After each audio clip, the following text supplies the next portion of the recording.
Hello, my friends. Welcome to another episode of Deep True Crime. I'm Manny Rodriguez. Thank you for joining me today.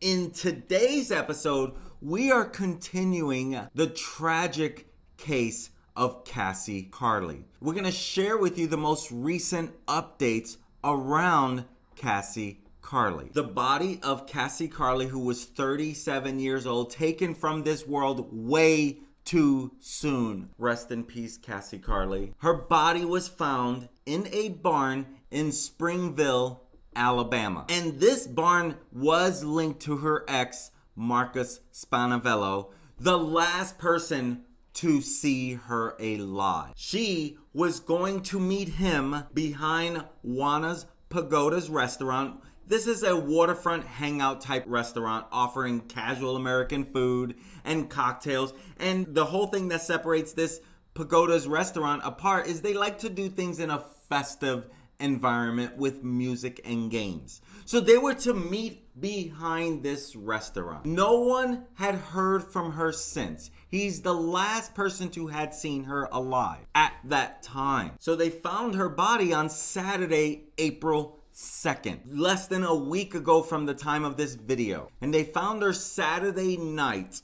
and it was reported all over the news Sunday morning. And he was already arrested. Marcus Spanevelo had already been arrested before they discovered her body.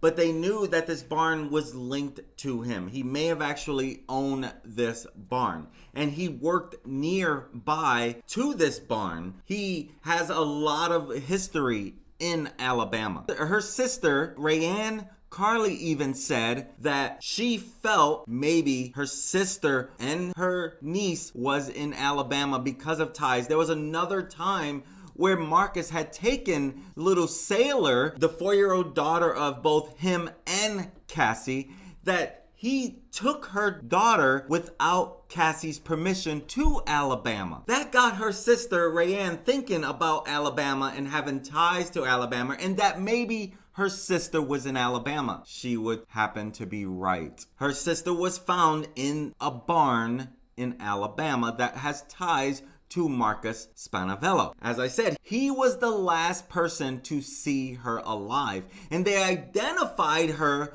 by a unique tattoo. When Sheriff Johnson did a press conference, he had stated that they were able to identify her by a unique tattoo that was in a place on a body that was not a regular place that people would put a tattoo on.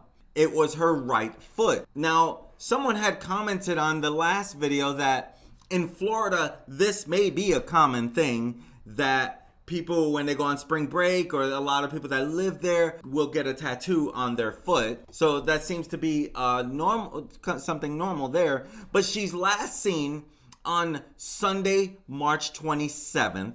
That was the last time anyone seen her, including Carli's ex-boyfriend, Marcus Spanevelo. Her body was found Saturday, April 2nd. If he has not been charged with murder as of this video, he will be charged with murder any day now. The body was found while police were executing a search warrant on that property they knew was tied to him. This is according to Santa Rosa County Sheriff Bob Johnson. He also stated that the Major Crimes Unit had traveled over 1,500 miles in a week searching for evidence relating to Carli's disappearance. Once her family had filed the missing person report, they went at trying to find her. They went at trying to solve this as soon as we can. And they knew they wanted to find Marcus and get some answers, because he was the last person that was said to be meeting with her. She was going to pick up her daughter in agreed upon location. A little more in the evening, as it was starting to get a little closer to dark. Another word to the wise: be careful when you're going. If you had a rocky relationship with someone and you're afraid of your life, make sure that you're doing this in the safest setting. Once you drop your guard down, that could be that final moment. And just as Rayanne Carli had said about Cassie, she dropped her guard. She already was pulling the paperwork to get a registered firearm because even though she said he's been behaving himself, I still need to be prepared. And she did not get that gun in time because she wasn't prepared for this. And you think about it, her phone was missing, but you can still get records pulled to track and track and track. That's the key here, that these phones, sure, they can have some positives and negatives, but truth is, when in a case like this, we are glad those phones can track everything you do. In this particular case, they had to track Cassie. And so they were tracking over 1,500 miles, searching for evidence everywhere they can relating to Carli's disappearance. See, Marcus Spanevelo, he had been living and working in the Birmingham area in recent months, and it is believed that he was working as a subcontractor with an audiovisual company in the Springville area of Alabama where she was discovered. He was working as a subcontractor close to this area. And Bob Johnson, he said absolutely not when it came to whether Spanavelo had been cooperating with the investigation. He says absolutely not. He shared this at the press conference, and he says, I can't speak for his thought process. And he says, I can tell you this, he was totally uncooperative. He never cooperated at all with us, and that goes a long way. Think about it, he continues. It's your baby's mother and she's missing, and you're not gonna cooperate with authorities? That's kind of telltale. And even when she was reported missing on March 28th, both her father and her sister reached out to Marcus to ask if he knew where she was. And he told them Cassie asked him to drop her off in the middle of nowhere in Destin so she could stay with a friend named Stacy. That was his response. And so they were searching all over Navarre, Florida for her. And then on Tuesday, after she disappeared, her car and purse were found on a boat overflow ramp near the restaurant. And once they saw that she left her ID, her purse, and her car, they knew, now we know for sure something's gone wrong. And that's when it even reaches a national level looking for Cassie Carli. The sad part is that there were red flags. For example, Marcus Spanevelo, he had tracked her phone and tried to plant recording devices in her home before he killed her. And this is according to her sister. After the discovery of being buried under a barn in Springville, Alabama, almost 300 miles from where she was last seen alive in Navarre Beach, Florida, on March 27th. It was literally just hours after his arrest before Cassie's body was found inside a barn on a property that, again, he has ties to. And according to Sheriff Bob Johnson, Cassie's body remained intact and showed no obvious signs of trauma. He has not been charged with murder, but once the autopsy results come back, they will be charging him with murder. I can guarantee you that. According to her sister Rayanne Carli, she said that in the months preceding to Cassie's death, she told her she was frightened of Marcus. Rayanne stated that they knew something was wrong right away, and it had to do with Marcus. Marcus has something to do with it. She knew. She even says, I had a feeling he may have done something because my sister would never just disappear like that and not talk to anyone. And on the night of Cassie's disappearance, her father, Andrew Carli, texted his daughter writing, I'm freaking out, Case. That's what they refer to Cassie as. The close family, dad and sister, they called her Case, which is known to be a short version of Cassie. He says, he texts her, I'm freaking out, Case. Call me as soon as you get this message. And then a response from his daughter's number followed soon after, which read, and as you can read this, "I'm sorry, car was acting up and I broke my phone. Marcus is working on it. I will stay at his place tonight." You know, Marcus must have just wanted her deceased, because he did not do a good job of trying to even cover this up. Like, you had to know they were going to catch up with you. You had to know they were going to come directly to you. You had to know. Like, what made him think he could get away with this? Unless he didn't want to get away with this and he wanted to commit this crime directly on her to hurt her. Why? Those are the things that I do not understand. And it breaks my heart. You do not need to take this person's life. It does not make sense. I don't know what can cause a person to do that. Rest in peace, Cassie. Taken way too soon. There were so many red flags leading into this, but what could she do? What could she really do? You see, Cassie and Spanavelo, they met in 2018, and they only had been dating for around 2 months when Cassie got pregnant. And let me tell you, Cassie wanted nothing more than to be a mother. She even overlooked a lot of the red flags on this D-bag. She overlooked the red flags. She just wanted to be a mother, and she wanted to be a great mother. It's all she wanted. She's been going through things in her life. Before Marcus, she witnessed her fiance die right in front of her eyes. Now, I don't know the whole story. He may have committed suicide in front of her. I don't really know. It could have been a tragic accident. I don't really know. But he died in front of her. The sister shared this. Rayanne even went to the funeral to support her. And she picked herself up, moved forward best she could, and kept that smile on her face.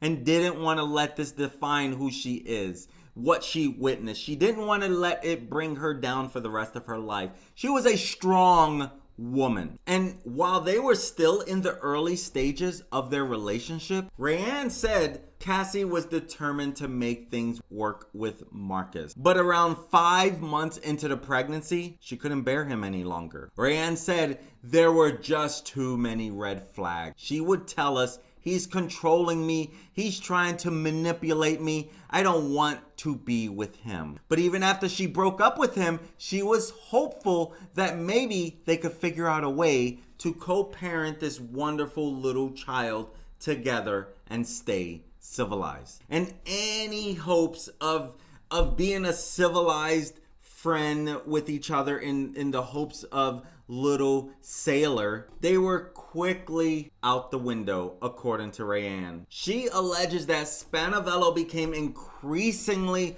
volatile and emotionally abusive towards Cassie. Rayanne goes on to say that after Cassie gave birth to Sailor, Marcus attempted to plant recording devices in her apartment, tracked her phone, and tried to monitor her movements and to who she was speaking with. This is what Rayanne is alleging of Marcus. For years, Cassie and Marcus, they were locked in a bitter custody dispute over their daughter. In August of 2021, Rayanne set up a GoFundMe page to help Cassie recoup a lot of attorney fees that she had to pay for. A post on the fundraiser written by Cassie referred to Marcus Spanevelo as a master manipulator, an abuser, and a narcissist. This is from Cassie herself on that GoFundMe page. She says,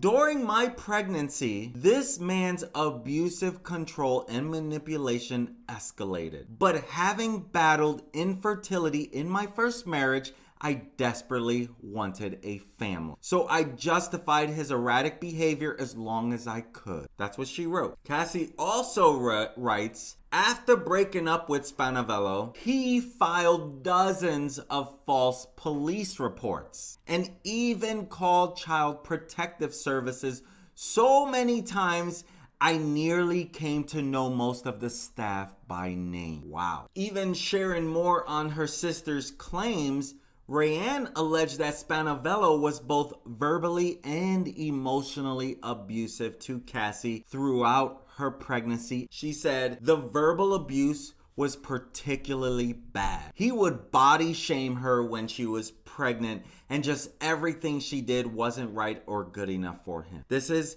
according to Rayanne. She says he called her stupid, said she didn't know anything, that she was going to be the worst mother ever, just anything to put her down and make her feel inferior to him. That's terrible. She says the emotional abuse was just extreme, so extreme. Now, these are all allegedly said about Marcus from Rayanne. Obviously, Rayanne is the only one that can really remember the story. That's why it's alleged. I wasn't there. But this is what Rayanne has shared. Just 9 days before her death, a judge ordered Marcus Spanevelo to pay Cassie $59.20 in attorney fees associated with their years-long custody battle. Now, Rayanne does say that Marcus never laid a hand on Cassie prior to her death. Now, notice that there was a lot of red flags, but none of it was physical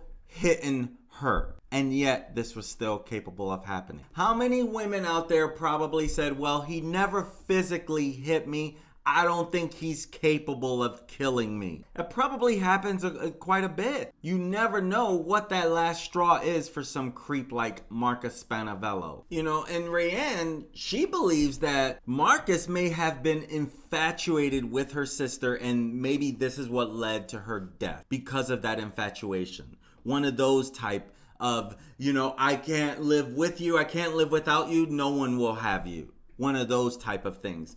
That is something that Rayanne believes could have led to this. You know, and right at the time of her death, Cassie had just landed a new job at a local military base. So she was really happy, and she was really in a good place, according to Rayanne. You know, and when it comes to Cassie's phone, that was another charge that he was hit with. In filing the charges, police claim he took Carli's phone and basically got rid of it. This is according to Sheriff Bob Johnson. And he shared that during the news conference. And then they discovered her hours after his arrest. Bob Johnson didn't really share what actually led to her body. I'm guessing some of it will have to do with it being that he had ties to that barn. I'm sure they followed as much as they can from her phone. Even though he got rid of it, they can still track.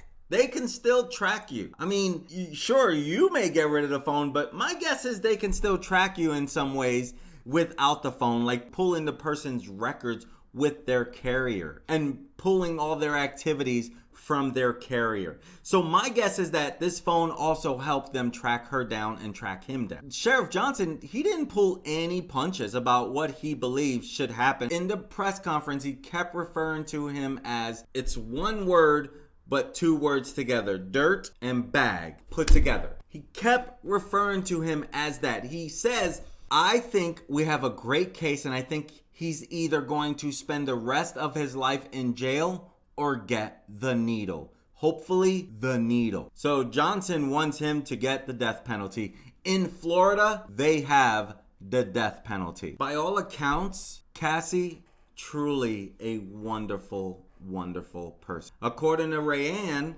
she even says she saw the good in everyone and always wanted to believe that everyone had the same intentions as her, and she would give anything to help someone. She loved helping people. That was her thing. She was just the kindest person. And I swear she lit up the room every time with that big old smile and laugh of hers. Rest in peace, Carli. You know, and these text messages that I shared with you, that actually helped the police crack the case as they found Cassie's body in a shallow grave in the barn in Springville, Alabama. And it's so great that little Sailor has been reunited with Cassie's family. I know they were so stressed. Even though she was in a safe environment, they were stressed until little Sailor came home to Cassie's family. Literally. They knew she was safe at the moment, but she wasn't with her family. She wasn't safe enough. And you can hear the days leading to when they were going to get her, because no one really exactly knew what day. She's in the family's arms now. And they started the Cassie Carli Foundation. They launched their website, and the goal is to share their mission statement to keep victims of domestic violence safe during custody exchanges. The website offers support for victims through counseling, financial assistance, and locations for safe exchange. This is a great movement. This is so great. You know, the only thing you can really do out of such a tragic thing is to try to make something positive out of it, the absolute best you can, and it keeps her memory on. Statistics regarding domestic violence and early warning signs are also listed on the site to help people to see what are those early signs that you should be looking for. The Cassie Carli Foundation.org. That is the official website. This is the official website right here. The Cassie Carli Foundation.org website. If something happens to me, it's him. Because that's what she referred to when she was talking to her family. It shares the story. On March 27, 2022, Cassie went to meet her child's father for a routine custody exchange. At the last minute, the father changed the location. Cassie never came home. Due to an ongoing investigation, we cannot elaborate on the events of that tragic meeting.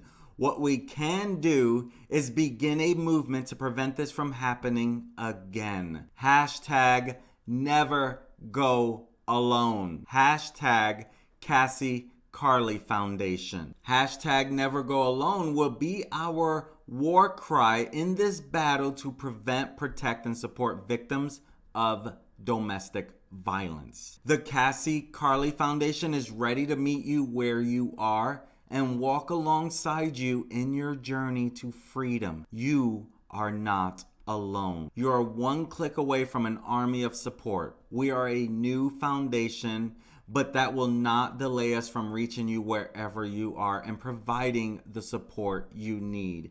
If you need help, hit the yellow help button and detail your situation. Your information is secure and confidential. If you would like to join our team, fill out the information at the bottom of our website. It may take a village to raise a child, but it takes an army of people like you to end domestic violence. For keeps, Sam and Greg. If you want to join the movement, right here at the bottom.